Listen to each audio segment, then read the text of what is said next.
देखो कॉन्सेप्ट हमारे पास क्या है, कॉन्सेप्ट हमारे पास है बैड डेट्स का। किस चीज़ का कॉन्सेप्ट है? Bad debts. डेट्स का मतलब जिसको हम सामान बेचते हैं और वो बैड हो चुका है, मतलब वो हमें पैसे नहीं दे रहा है। तो शुरू से एंट्री समझा रहा हूँ मैं। जब हम किसी कस्टमर को सामान बेचते हैं कैश, तो एंट्री क्या होती है? जब हम किसी को कैश में बेचते हैं तो एंट्री होती है cash account debit to sales, ये होती है। यहाँ पे डेटर का कोई मतलब ही नहीं है। जब आप कैश सेल करते हो तो डेटर से कोई मतलब नहीं है यहाँ पे। डेटर से मतलब कब होता है? जब आप क्या करते हो, कोई भी सामान उधार बेचते हो तो कस्टमर का नाम लिखते हो।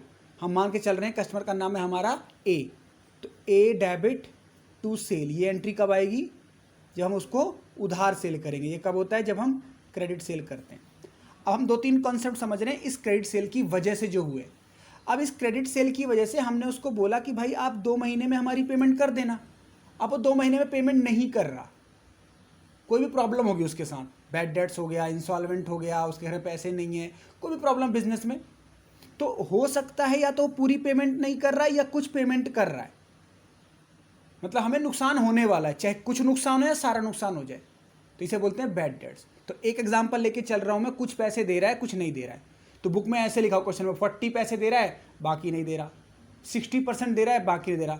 तो पैसे को आप परसेंटेज ही मानो। जैसे मैं मान के चल रहा हूँ यहाँ पे कुछ दे रहा है, यहाँ पे मान के चल रहा हूँ पार्शियल पेमेंट वो कर रहा है, बाकी बैड डेट्स। तो मैं मान के चल रहा हूँ 60 पैसे दे रहा है। 60 पैसे का मतलब होता है 60%। मान के चलो आपने जो सेल करी थी वो थी 10,000 की। कितने की सेल? 10,000। तो 10,000 में 60% दे रहा है, तो हम एंट्री क्या करेंगे? देखो ध्यान से, cash account debit bad debts account debit to, क्या करेंगे? कस्टमर का नाम, कस्टमर का नाम क्या था? ए से कितने लेने थे? 10। 60% दे रहा है मतलब 6,000 दे दिए, कितने डूब गए? 4,000। कोई प्रॉब्लम यहाँ पे?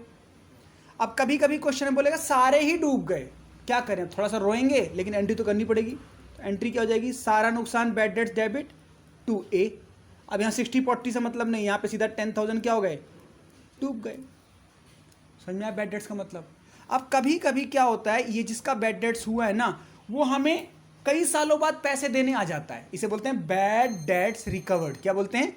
Bad debt recovered.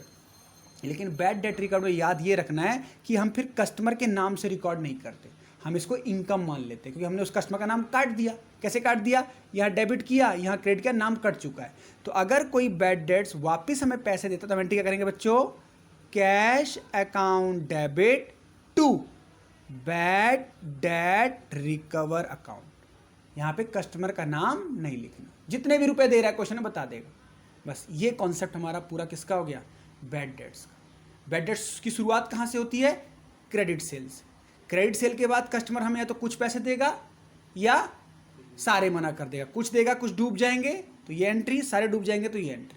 अगर सारे दे रहा है तो हम बैड डेट्स की तो बात ही नहीं कर रहे। अगर सारे दे रहा है तो अच्छी बात है, cash account debit to A. Clear हो गया कॉन्सेप्ट?